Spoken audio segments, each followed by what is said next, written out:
Most CEOs assume value is about what they've built. Strategic buyers care about what they can become because of it. Remember those old commercials where chocolate and peanut butter accidentally get mixed together? Two things that were fine on their own suddenly become something better together? That's strategic value in community banking. In school, you learned that 2 plus 2 equals 4. That's still true until you understand how the right combination of banks can turn 2 plus 2 into 5, sometimes 6, and occasionally 7.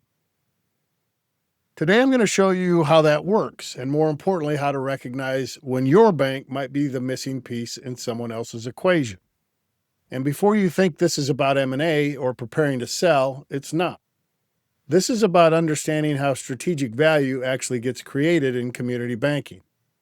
Whether you build for the next decade, pass leadership to the next generation, or explore options someday, understanding how value compounds changes the way you build today.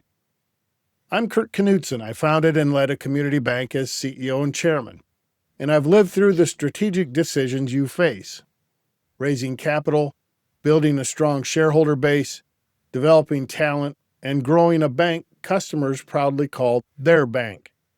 Let me tell you about a discovery we made when we were on the other side of the equation, when we were an acquirer.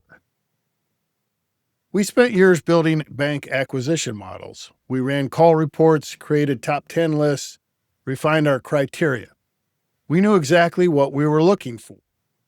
We wanted banks with strong deposit bases and low loan-to-deposit ratios.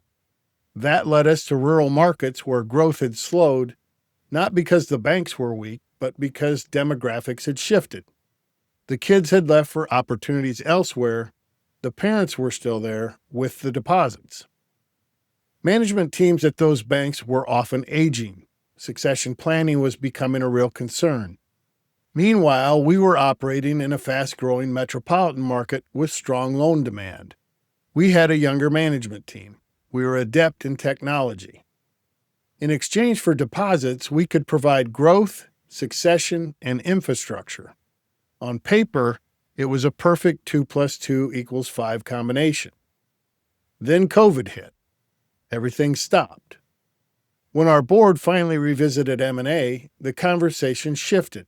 The question became, would there be any interest in our bank? 4 years had passed since we started modeling acquisitions. Enough time for us to explore that question seriously. And here's what we discovered. The process we used to identify banks we wanted to acquire was incredibly instructive, because when we reverse engineered it, we realized something surprising. We were ultimately acquired by a bank that looked remarkably similar to the banks we modeled acquiring. Predominantly rural markets, strong deposit base, lower loan-to-deposit ratio, looking for metropolitan growth to enhance franchise value. Those are my words, not theirs, but the symmetry was undeniable. The process of understanding who would complement us helped us learn our own value. That required a complete shift in perspective.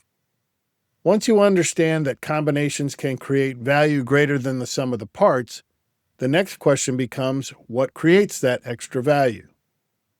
There are 3 types of strategic value that turn 2 plus 2 into 5. First, market synergies. This is about geography and growth dynamics. Does your bank expand a buyer's footprint?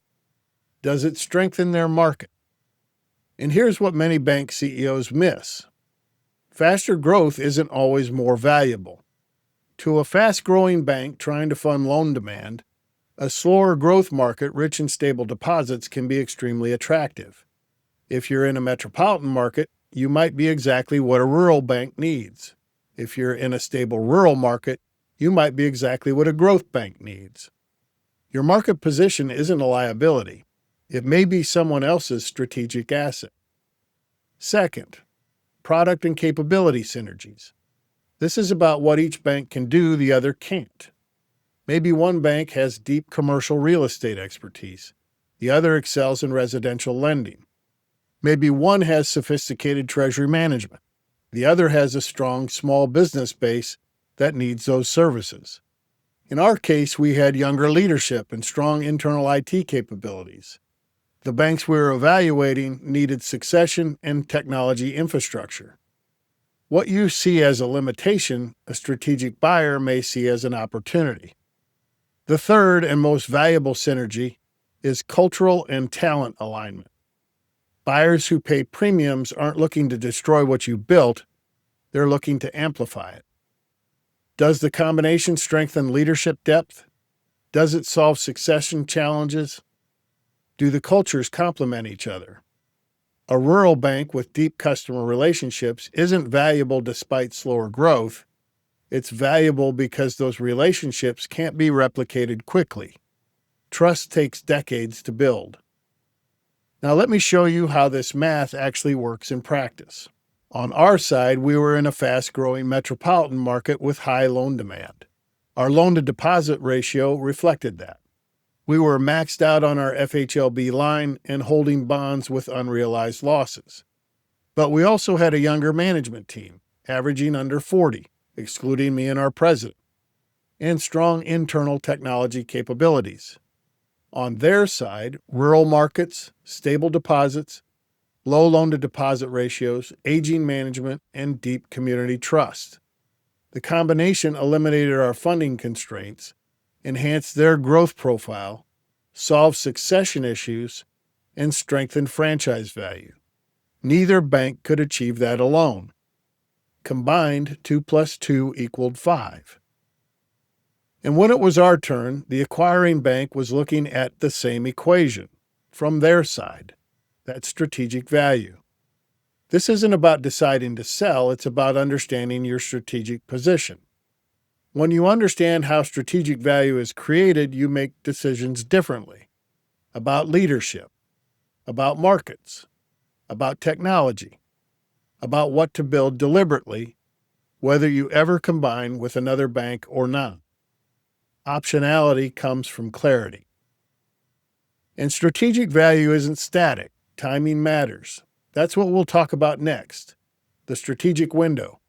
When timing creates leverage, when control is strongest, and how to recognize where you stand.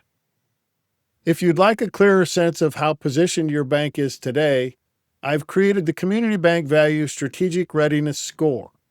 It's a brief 8-question diagnostic designed to help you assess your current level of readiness discreetly and without obligation. You'll find it linked in the show notes.